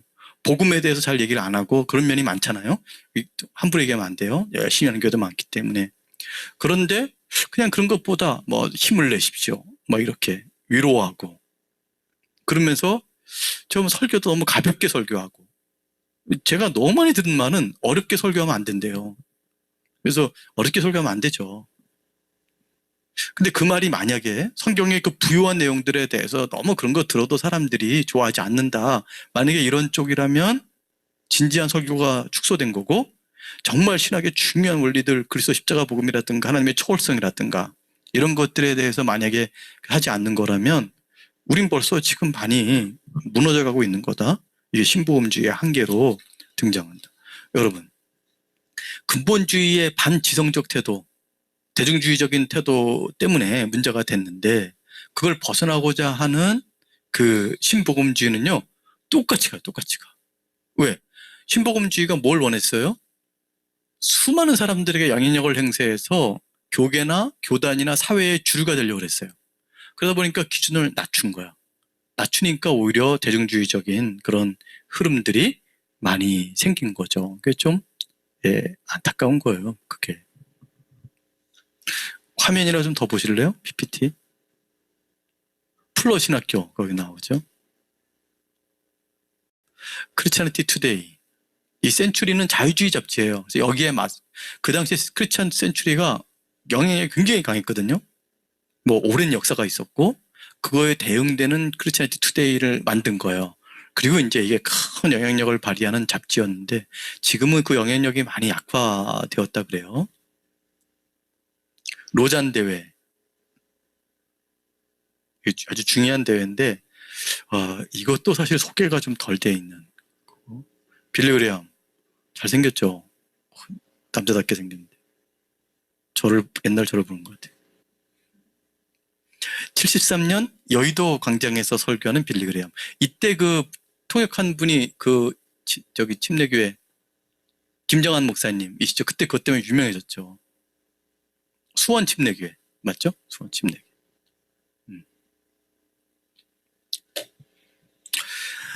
그래서 이제 평가를 할 때, 참 그렇구나. 그래서 이제, 참 이런 약점들이 많이 있어서, 근본주의 약점을 넘어선 건 많아요. 주류교단의 영향력도 세졌고, 지금 이 자기가 다 복음주의라고 생각을 하거든요. 그래서 굉장히 전 세계적인 부흥도 있었고, 그러나 많은 어려움을 노출했어요. 너무 많은 교리를 포기해가지고 이젠 아무나 복음주의라고 얘기를 하는 성향. 그래서 이게 이렇게 딱 약간 엄하게 얘기를 해야 내가 잘못됐나? 이런 생각을 하잖아요. 근데 지금은 안 가르치는 것, 즉 무관심이 하나 있고 마음대로 함부로 주장하는 이탈도 있어요. 그러니까 좀 이게 안타깝고 사회의 주류가 되려고 하다 보니까 이 어려운 얘기를 안 하다 보니까 반지성주의에 오히려 노출된 것 같아요. 그래서 이런 점도 오히려 근본주의를 넘어서지 못했고 강단 초청을 통해서 너무 많이 찰스 피니가 그대로 겪었던 건데 빌리 그레엄도 그대로 겪어요. 옛날에 갔을 때 몇 년 전에 전도 집회할 때 앞으로 나오던 사람이 그래서 이제 나 당신 구원받았어 해준 사람이 몇 년 있다 가면 또 나오고 막 이러는 거예요. 찰스 피니랑 똑같거든요. 그래가지고 빌리 그레엄도 구원받은 사람을 어떻게 거룩하게 살 것인가 이런 고민을 똑같이 해요. 찰스 피니도 그때 웨슬레의 완전주의를 받아들여서 이 문제를 해결하려고 했거든요. 그래서 제가 이제 지금 기억이 약간 희미한데 제가 다 그걸 적어놨어야 되는데 이렇게 원래 강의를 할 생각이 아니어가지고 혼자 공부하는 거여가지고 옛날에 이걸 조사를 해요. 조사. 그랬더니 정말 10%도 안 되게 남는 거예요. 그러니까 이게 우리의 전도 방법이 분명히 잘못됐다. 이게 내부 얘기예요. 잘못됐다. 그렇게 하고 우리는 실패했다. 그런 결론에 도달하고 나중에는 빌리 그레엄에 가서 전도할 때는 처음에 자유주의 교회까지 왔잖아요. 근데 나중에는 복음주의 교회도 안 나오는 거야. 엄청난 사람이 모였는데 안 와. 회심의 증거들이 안 나타나고 강단 초청이 수없이 이루어졌는데도 그것이 교회의 부흥으로 안 나타나면서 이 문제를 이제 한계를 느낀 거예요. 여러분 생각을 해보세요. 내가 믿겠다, 당신이 믿겠다 하면은 구원받습니다. 이게 하나님이 구원을 주시고 실제적인 구원이 확증돼야지 이게 구원받은 건데 너무 사람의 의지적 결단에만 이게 두는 게 안 좋아요. 근데 믿으라고 하고 설득해야 되는 건 맞아요. 근데 여기에만 구원이 달려있다고 한다면 이게 약간 문제 있지 않아요? 그러니 이제 뭐 옛날 영화에서 본 건데 내가 오늘부터는 긍정적으로 살겠다. 부정적인 답변을 안 하겠다. 누가 뭐 하자 그러면 예스 그렇게 하겠다. 이렇게 결심한 사람이 가가지고 뭐 누가 뭐 하라면 예스 믿겠습니까? 예스 긍정적이다 나는. 필리핀 선교를 가면 그게 어렵다 그러는데요. 이 사람들은 다원주의적인 성향이 많아가지고 종교를 몇 개씩 갖고 있어요. 그러니까는 가서 복음을 전하면 믿겠다. 또 하나 종교가 생기는 거니까. 그래가지고 뭐 회심했다고 그러는데 나중에 알고 봤더니 종교가 한 3-4개가 돼. 그러면 그게 진실된 건지를 어떻게 아냐는 거예요. 이건 너무 인간적인 방식이에요. 그래서 이제 좀 다른 방식이 필요한 거죠. 그리고 세상에 너무 무분별한 것들을 도입하고 막 그랬죠. 자, 생각해 보기. 신복음주의의 문제 제기는 저는 굉장히 중요하다고 생각해요. 왜냐하면 근본주의에 벗어나기 위해서는 신복음주의 같은 문제 제기를 해야 돼요. 근데 굉장히 대중적이고 사회의 주류에 도전해 보려고 하는, 뭐 우리 한국 사회 같은 경우는 그런 생각 안 할 텐데 미국이나 유럽 같은 경우는 워낙 기독교가 줄이었어가지고 원래 처음부터 이런 생각을 하는 거예요. 그렇게 하기 위해서 뭔가 사람들에게 접근하려다 보니까 교리 수준을 낮춰. 또 분리주의적이 되지 않고 많은 사람을 포용하려다 보니까 기준을 낮춰. 그렇게 하다 보니까 이제 나중 가면 뒷감당을 못하는 거예요. 그래서 야, 이 문제가 있구나. 응? 꼭 되게 많아지는 게 좋은 건 아닐 수도 있어요. 그래서 여러 교파와 연합 문제도 있고 효과적으로 전도하기 위해서 어떻게 해야 될지 고민이에요. 이런 빌리그레함과 찰스 피니가 겪었던 어려움들을 벗어나서 이런 한계들을 벗어나서 정말 제대로 설득하고 복음 전파하면서도 성경적인 그런 전도 방법은 어떤 걸까? 이런 고민이 되고 뭐 저 개인이야 뭐 여러 생각이 있지만 그런 고민을 해봐야 된다. 그러면서도 반지성주의라든가 반사회적인 것에서 벗어나서 세상에 더 많이 유익을 주고 더 많은 사람들에게 다가가는 교회는 돼야겠다. 이런 생각도 좀 해봅니다. 이제 끝났어요. 그리고 마지막 챕터가 남아있는데 이거는 역사에 대한 얘기가 아니고 지금까지 역사를 살펴본 사람으로서 고민하는 점들을 어떤 걸 배우고 어떻게 나가야 될 것인가를 제 나름대로 정리해 본 거예요. 그래서 이 끝 마무리하기에 괜찮겠죠? 지금 20분 정도 남았는데 10분 쉬자고 얘기하면 안 되겠죠? 그죠? 지금 얘기할 게 있는데 그래서 20분 안에 깔끔하게 끝내도록 한번 애써 보겠습니다. 좀 기지개 빛깔 아,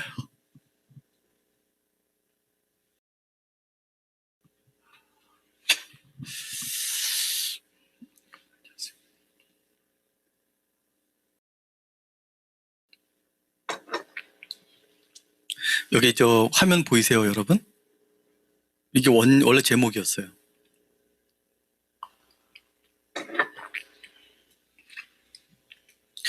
역사적 기독교. 여기에 부요함을 그대로 이어가고 싶다. 이 정통교리를. 복음주의. 이 말 자체가 너무 좋은데 신복음주의라든가 이런 것 때문에 왜곡이 좀 일어났는데 어떻게 하면 좋을까? 성경적 교회. 결국은 교회가 온전히 쓰는 건데 어떻게 하면 좋을까? 이제 이런 문제 제기. 응? 깔끔하게 말 못하고 길게 한번 써봤어요. 자, 1번. 길을 잃어버린 교회. 종교개혁으로 탄생한 개신교 정통에서 벗어났다. 뭐 성경의 수위성, 오직 성경 말씀, 성경의 최고의 권위, 예수 십자가 복음의 중심성. 제가 복음에 대해서 얘기를 할 때 목회자들도 잘 몰랐었거든요. 신학생들도 처음에 초기에 이제 제가 강의했을 때 정말 놀랐어요. 그리고 안다 그러는 거예요. 근데 왜 자꾸 그걸 얘기하냐는 거예요. 제 동기 목사님들이. 그래가지고 제가 한번 이렇게 같이 얘기한 적이 있었는데 그럼 분별할 수 있냐? 그렇게 했는데 네, 좀 어려웠죠. 그래서 이거는 굉장히 많이 알아야 되고 이 부분에 대해서는 굉장히 분별력 있어야 돼요. 왜냐면 복음 영역 들어가면은 중심 진리이기 때문에 여기서 조금만 틀어지면은 뒤에서 많이 틀어지거든요. 그러니까 약간 더 관심을 가져야 되죠.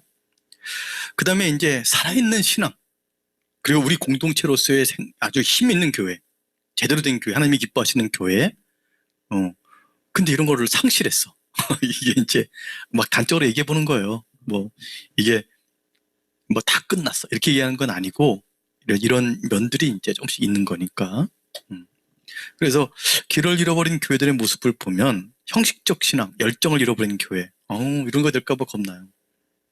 도덕적 심리 치료를 구원으로 치장하는 교회. 세속적 복을 강조하는 기복주의적인 교회. 소비자 지향적인 현대 문화를 받아들여 오락을 제공하는 마케팅주의적 교회. 마케팅주의라는 게 아예 그냥 있어요. 그런 용어가. 예언을 강조하는 은사주의, 신사도주의 교회.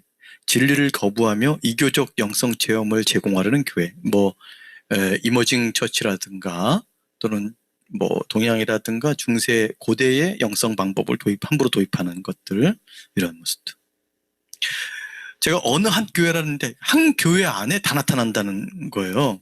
종교개혁의 기본고리나 십자가 복음조차 충분히 가르치지 않으니까 근본주의적인 반지성주의, 반사회적인 반문화적 태도로 일관하고 교회에서, 그러나 수적인 교회 성장은 되게 원하고, 그러니까 사람을 기쁘게 하는 기복주의적인 설교를 하면서 부흥주의적인 전도라든가 마케팅주의적인, 사람들이 좋아할 만한 시장지향적인 거니까 그런 교회를 추종하고, 회심, 참되게 회심했는가, 또 세례, 진짜 세례, 제대로 된 사람에게 세례를 주는가, 그래서 교회의 회원을 확정하는가, 그리고 교회라는 것이 어떤 것인가, 이런 거에 대해서 진지한 고민 안 하고, 그 다음에 성도들을 제대로 지도하고 다스리고 인도에 가야 되는데 그런 것들은 사실 포기하고, 또 공동체로서 한 몸 한 가족으로 살아야 되는데 그 성도의 교제에 대해서도 포기해버리고, 일정 정도 포기하는 것 같아요. 제가 볼 때는 그냥 그냥 우린 이렇게 살 수밖에 없지, 이렇게 생각을 하는 것 같아요. 그런데다가 심지어 은사주의적인 열광주의나 신사도주의까지 다는 아니더라도 막 받아들이기도 하고, 실용주의적인 관점 좀 으쌰으쌰하는데 도움된다면 받아들이고, 이러는 거예요. 그래가지고 이 종교개혁과 정통주의의 단단한 기초를 상실하면 이 실용주의에 휩쓸릴 수가 있고, 실용주의에 휩쓸리면은 그냥 무슨 프로그램 뭐 그게 뭔지 막 그냥 모르는데도 막 받아들일 수 있거든요. 그래서 참 우리가 이런 상태에 있구나. 정말 한 교회 안에 이런 모습들이 다 있거든요, 거의. 그래서 근데 몰라, 일단 모르니까 좋아 보이니까 하는데 안타까운 거죠.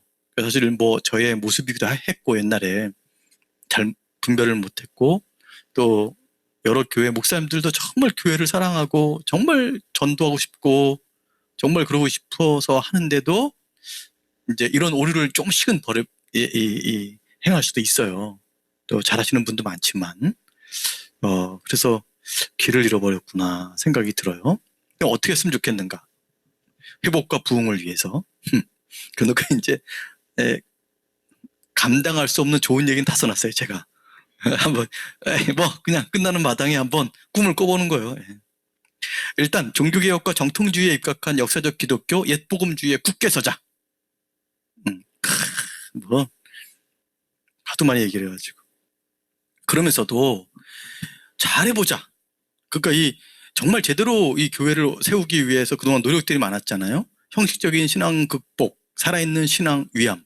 그래서 경건주의가 나타났었잖아요. 뭐 그것이 패단지고 막 그러지만, 그들이 문제 제기한 거는 지금 막 이렇게 약간 처져서 이렇게 형식적인 신앙에 빠져가는 우리들에게는 너무 중요한 메시지를 주죠.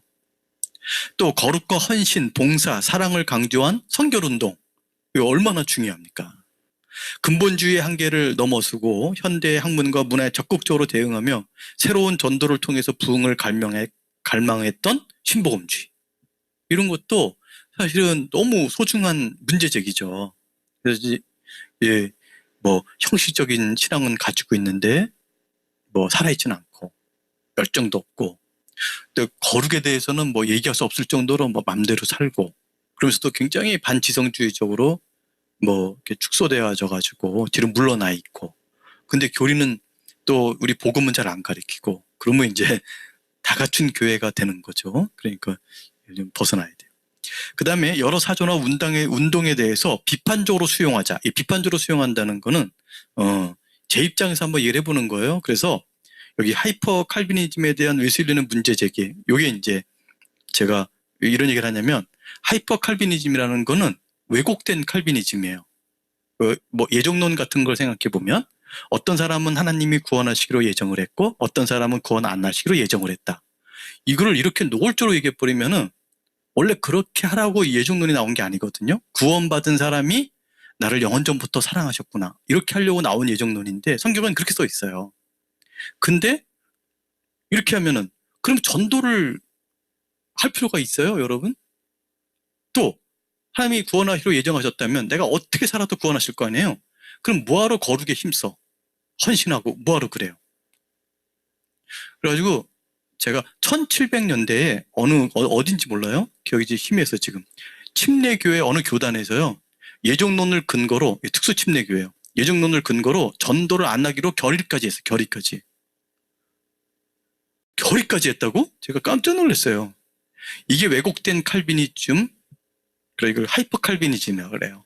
이게 정통 칼비니즘이 아닌데도 그런 면으로 많이 가요. 그래서 웨슬리가 이게 무슨 말이냐, 그렇다면 나는 칼빈주의를 받아들이지 않겠다, 이렇게 나온 거예요. 그래서 웨슬리가 문제 제기한 것은 오히려 칼빈주의가 제대로 된 전도하고 복음 전하고 헌신으로 열심히 거룩하게 살아가고 하는 측면을 강조한 거라면 이 두 개를 다 집어야 된다. 그리고 칼빈파는 하이퍼 칼빈주의 갈 위험성이 항상 있고, 이 문제 제기를 받아들여서 하고, 또 웨슬리안 계열은 정통 칼빈이즘에 부여한 것들을 받아들이면서 이 웨슬리가 제기한 문제 제기를 그대로 해나가라, 이런 뭐 생각은 좀 있어요. 예, 저야 이제 칼빈파에 속한 사람이라 그런 부요한 그런 자원들에 대해서 되게 좋게 생각을 해요. 근데 이 웨슬리안 쪽에 서 있는 분들이 잘 모르는 것 같아서 안타까움을 느낀 적이 있었거든요. 그러면서도 이게 하이퍼 칼비니즘의 성향이 나한테도 있구나, 제가 생각한 적이 있어요. 그리고 우리 성도들도 되게 많더라고. 한 번 구원받으면 땡이야? 땡? 뭐 따놓은 당상 뭐 그런 거 있잖아요. 나는 구원 열차 올라타고서 그 안에서 놀아. 열심히 하라니까. 왜 열심히 해야 됩니까? 나 구원 받았어요. 나 상급이요? 저 욕심 없어요. 제가 이걸 직접 들은 얘기예요. 이거 하이퍼 칼빈이즘거든요. 하나님 앞에서 그렇게 얘기한다고? 저도 있는 걸 그 안에, 저 안에. 그러니까 이걸 이거 조심해야겠구나 생각하고 이 문제 제기를 고민해요. 성결운동이나 캐직운동 등 성령의 은혜, 강력한 역사, 충만함, 뭐 성령 세례를 표현하든지, 또 그로 말미암아 강력한 그리스도의 임재와 교제, 또 거룩, 그리스도와 같은 그 희생적 사랑, 이런 것들에 대해서 정말 문제 제기를 받아들여야 되는 거죠. 또 성령의 능력과 은사에 대한 오순절주의자들의 강조, 그때 너무 나갔기 때문에 조심스러움. 그러면서 또 자유주의, 또 신사도주의, 계시를 막 받는다 그러니까 성경이 있는데, 또 현세에서 복을 구하는 세속적 기복주의, 이런 것들은 절대 반대. 뭐 이러면서 이제 생각을 막 해보는 거예요. 제가 여러분들 중에 뭐 다른 생각이 있으신 분들이 있는데 너무 신경 쓰지 마세요. 이거는 제 생각이니까. 그리고 지금 줌이 다 닫혀 있어가지고 저한테 말도 못 하실 거예요. 그러니까 속상해봤자 건강만 상해요. 그러니까 그냥 참고, 아시겠죠? 참고. 혹시나 마음 걸리시는 분 있을까봐. 그래도 제가 공부 좀 한 사람이라 막 얘기하는 거 아니에요. 그죠? 느끼시겠죠? 지성주의? 응? 복음과 교회의 회복의 방향, 예수 십자가 복음에 기초한 참된 신학과 믿음, 이걸 또다시 뭘 강조하네요. 하나님 나라 복음, 성경적 교회론, 살아있는 신앙, 거룩을 위한 성화, 성경적 전도와 선교에 대한 열정, 이런 것들에 대해서 절대 놓치면 안 된다. 다양한 배경 위에 위대한 믿음의 선배들의 계보, 이렇게 써놓고 약간 제가 꺼리더라고. 여기 안 써 있는 분들 가운데 정말 위대한 분들이 많은데 대표적인 걸 쓰다 보니까 그렇고, 또 너무 모르기도 하고. 예, 그런데 그냥 안 쓰는 것보다는 한번 써보자고 쓴 거예요, 제가. 종교개혁가들과 신앙 고백들, 교리문답서, 이거 칼빈, 루터 파일치 신조라든가, 칼빈의 또는 기독교 강요라든가, 또 도르트 신조라든가, 또 하이델베르크 교리문답, 또 웨스트민스터 신앙 고백, 이런 것들, 정통주의자 청교도들, 오웬이라든가, 구디나든가, 머리차드 백스터, 존 보년, 이런 사람들. 많죠. 그 외에, 예, 많아요. 우리 정통주의 다뤘던, 하나하나 어마어마한 사람들이에요. 제1차 대학생 운동의 주역들, 조나단 에드워즈, 존 웨슬리. 휘필드는 책이 없어요.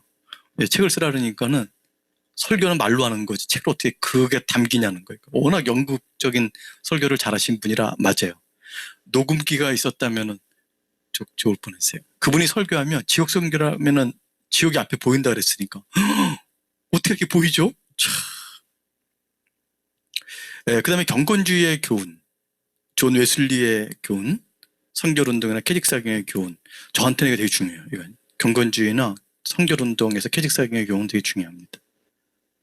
또 이런 것 속에서 방향을 잡으려고 했던 라일, 19세기 위대한 설교자 스펄전, 20세기 위대한 설교자 로드 존스, 프리스턴 신학교 구파, 웨스트민스터 신학교 교수들, 또 플러 신학교의 좋은 분들, 또 신복음주의의 좋은 선배들, 카렐리, 존 스토트, 프란시스 셰퍼, 제임스 패커 등 붙잡아야 될 몇 가지 주제, 뭐 이렇게 비슷비슷한 얘기를 여러 번 한 것 같은데요.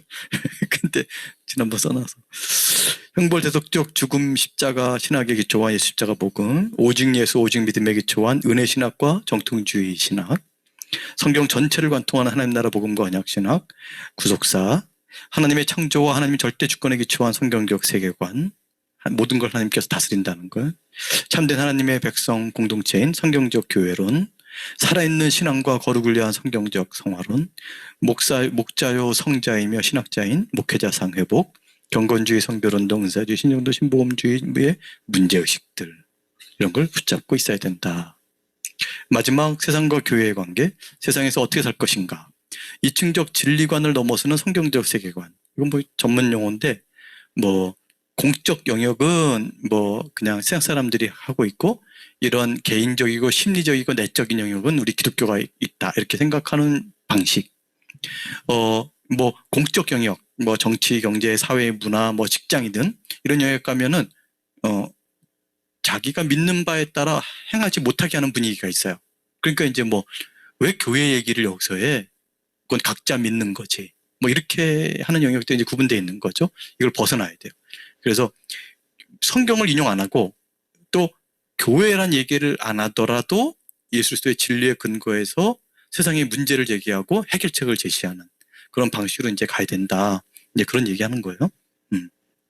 그래서 교회에서 하나님 나라의 공동체를 발견할 수 있고, 여기에서 정말 하나님이 원하시는 세상이 어떤 것인지를 보고 훈련하고 경험해가지고 각자 살아나가는 방식에 있어서 훈련된 사람으로 가자, 이런 것도 하나 있고, 교회가 대안적인 사회를 한번 뭔가 제시하자, 이런 것도 있고 그렇습니다. 그리고 성도들이 하나님이 이 세상에 살아가게 하신 것은 특별한 의미가 있다, 이런 것도 알고 그렇게 해서 같이 살아가야겠구나 생각합니다. 역사를 존중하고 역사에서 배우되 오직 선생과 지도자는 한 분 우리 주 예수 그리스도요, 진리는 그분의 말씀인 성경뿐이라는 것을 잊지 않고 살아야겠습니다. 또한 지도자라 칭함을 받지 마라. 너희의 지도자는 한 분이시니 곧 그리스도니라. 그렇습니다.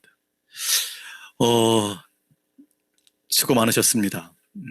듣느라고 수고 많으셨고, 또 이 듣는 게 쉽지 않은데 잘 배우시는 관점으로 잘 따라주셔서 감사하고, 저도 이참에 좀 마음껏 강의할 수 있어가지고 행복했어요.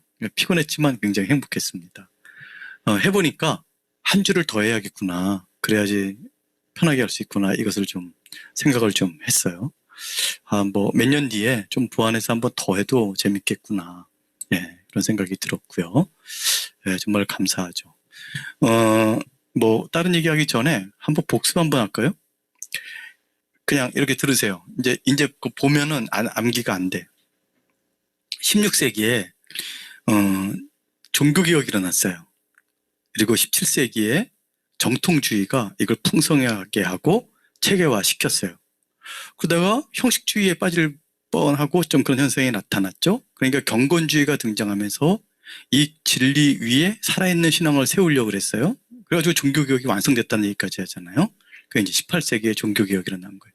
18세기에 경건주의가 일어났는데, 그 경건주의가 대륙에서 있었다면 저기 미국이나 영국에서는 어떤 일이 있었어요? 제1차 대각성 운동이 일어나서 큰 부흥이 있었죠. 뭐 18세기로 16세기, 17, 18세기, 19세기로 이렇게 넘어가면은 뭐 계몽주의 이런 거에 의해서 사회가 급속도로 이 종교에 대해서 이제 반종교적인 태도를 지니죠. 그럴 때 자유주의가 18세기에 아주 특세하고, 자유주의의 뿌리는 경건주의예요. 이 주관성을 좀 더 강조하다 보니까 신앙에 있어서도 주관적이 돼버린 거죠. 신학에 있어서도. 자유주의가 등장을 했었고, 이 자유주의 물결 속에서 하나님은 은혜를 주셔서 뭐 성결운동이나 제2차 대각성 운동을 19세기에 이렇게 하신 거죠. 20세기로 넘어오면 이 자유주의에 반발한 크게 두 가지 흐름이 있었죠. 대륙에서는 신정통주의, 그리고 영미에서는 근본주의적인 흐름들이 같이 싸웠죠. 근데 이 19세기 성결운동을 이어받아서 또 하나의 특별한 현상들이 일어났는데 그게 오순절 은사주의예요. 성령의 역사와 은사와 능력을 강조해서 이 땅에서 그냥 더 한 번 세게 살아보려고 했던 사람들이죠. 나중에 이제 문제가 좀 많아졌지만. 그리고 이 근본주의의 또 하나의 흐름이 있었으니 근본주의에 반대해서 옛 복음주의의 영광을 되찾으려고 했던 신복음주의가 나타난 거죠. 그리고 이제 우리 전반적으로 이 흐름 속에서 지금 살고 있어요. 여러분이 예수님을 오직 믿음으로 구원받습니다 라고 얘기하면 다 알아들어요. 그 얘기는 뭐냐면 종교개혁의 후예라는 거예요. 개신교도라는 거예요. 성경만이 유일한 하나님의 말씀입니다. 종교의 후예입니다. 그런데다가 하나님 나라 막 이런 얘기도 하고 언약 이런 얘기도 막 하면서 좀 더 어떤 웨스트민스터 소요리 문답 이런 거 암기도 해보고 공부도 해본 사람이고 좀 더 체계적인 지식들을 갖고 있다면 여러분은 정통주의에도 정통하신 분이에요. 정통까지는 아니죠. 그러나 정통주의의 정자 정도는 아시는 분들이죠. 이거 많이 흡수하면 흡수할수록 신앙이 좋아질 거예요. 그런데 맨날 배우다 보면은 내가 기도도 안 하고 막 그러면 안 되죠. 그럴 때 경건주의가 있는 거예요. 그래가지고 말씀 보고 말씀만 보면 되냐? 체험해야지. 너 주님을 인격적으로 만났어? 이런 얘기하면서 우리 속으로 성경 공부하면서 같이 나눠볼까? 쉐어링하자. 야, 말씀을 배웠으면 적용해야지. 우리는 무슨 생각해요? 저 경건주의자구나. 경건주의 영향이 있구나. 이렇게 생각을 하는 거예요. 저기 살아있는 신앙이 있어야 돼요. 경건주의 흐름 속에 있어야 되고. 그러나 이제 이렇게 하다 보면은 거룩에 대한 열망도 있죠. 그러면 이제 어떻게 하면 거룩하게 살아갈까? 성결운동, 캐직사경에 이런 얘기 했잖아요. 근데 어떨 때는 우리가 아무리 노력해도 하나님이 크게 부흥 주시면은 우리가 확 변할 텐데. 그러면은 대각성 운동에 대한 약간의 소망이 있는 거예요. 미국 쪽이 대각성 운동이 있었기 때문에 미국에는 지금도요. 대륙처럼 경건주의 이런 게 아니고 성결운동 아니고 하나님이 은혜 주셔서 큰 부흥을 갖다 주신다. 이런 생각들이 되게 많아요. 부흥주의적인 개념들이 많아요. 돌아다니다 보면은 성경이 하나님의 말씀이 아니라고 주장하는 사람도 있어요. 자유주의자들. 성경은 사람의 책이고 이건 말씀이 아니고 분석하고 비평하고 자유주의. 이 땅에서 사는 게 중요하지. 자유주의. 반대한다. 그럴 때 이 세상은 다 불타 없어질 거니까 우리 그냥 죽으면 천국 가면 되지 근본주의? 또 굉장히 하나님의 초월성을 강조하는 것 같은데 정통교회에서는 벗어나 있어. 그렇지만 신정통주의에 서 있구나. 이런 생각도 할 수 있는 거예요. 기도하면서 방언 받아야 될 텐데 오순절주의구나. 사도행전 2장의 역사가 다시 회복되기를. 오순절주의구나. 성령께서 함께 하시면 능력 주셔서 전도에도 능하게 하시고 아이고야 저 은사주의로 가 있구나. 하나님이 내게 말씀하셨는데 신사도주의? 이런 거예요. 그렇지만 이런 흐름 속에서 이제 신복음주의도 등장을 해서 교회가 먼저 다가가야 되고 예배를 열어야 되며 또 전도 집회, 부흥 집회는 사실 수련회 이런 것들은 신복음주의 흐름 속에 많이 있는 거예요. 또 성결운동의 흐름 속에도 있는 거고. 수련회 열자. 수련회 하기 전에 찬양합시다. 하면서 주야 이러면 벌써 또 오순절 은사주의 계열에 또 있는 거예요. 그러니까 우리가 지금 살고 있고 신앙생활하고 있는 여러 용어들, 행동들 이런 것들이 그냥 나온 게 아니에요. 다 이런 배우 속에 있어요. 그러니 여러분 지금 제 얘기 들으면서 어떤 생각을 하셨어요? 내가 다 갖췄구나 이런 생각을 하시죠? 그렇습니다. 근데 그 하나하나 어쩌고 저쩌고 해가지고 잘못됐다고 얘기하는 건 아니에요. 근본적으로 정통신학에 서 있고 복음에 딱 서 있자. 성경에 하나님의 말씀인 것을 믿고 그리고 살아있는 신앙이 되려고 굉장히 애썼던 이 500년간의 역사를 기억하자. 전도도 해보고 거룩해지려고 하고 살아있는 신앙, 날마다 주님의 임재를 체험하고 성령 충만한 삶을 살려고 했던 것도 기억하고. 그렇지만 그게 우리끼리 좋다고요? 아니요. 전도도 해야죠. 그래서 전도에 대해서 굉장히 신경을 썼던 웨슬리안 계열의 그런 전도 운동이라든가 그다음에 신복음주의라든가 이런 생각을 해야 되는 거죠. 그리고 성령의 능력을 생각했던 오순절 은사주의자도 약간 생각을 좀 해볼 필요가 있어요. 더군다나 지금 너무 근본주의가 심해요. 그래서 교회가 축소되어 있고 영향력도 없고 이렇게 할 때 그 영향력은 금방 키워지는 거 아니에요. 또 돈을 많이 벌고 큰 건물을 짓고 여의도에서 큰 행사를 한다고 또는 광화문에서 행사를 한다 이러지는 것도 아니에요. 잘 훈련시켜서 사회 곳곳에 보내야 돼요. 그리고 거기에 실질적으로 그걸 해내야지 영향력이 행사되는 거예요. 그래서 이런 전반적인 것들을 고민하면서 우리가 차근차근 걸어가면 되고, 이 중심에 예수 십자가 복음이 있다. 이것만 잘 기억해도 좋지 않겠나 이렇게 생각해요. 끝.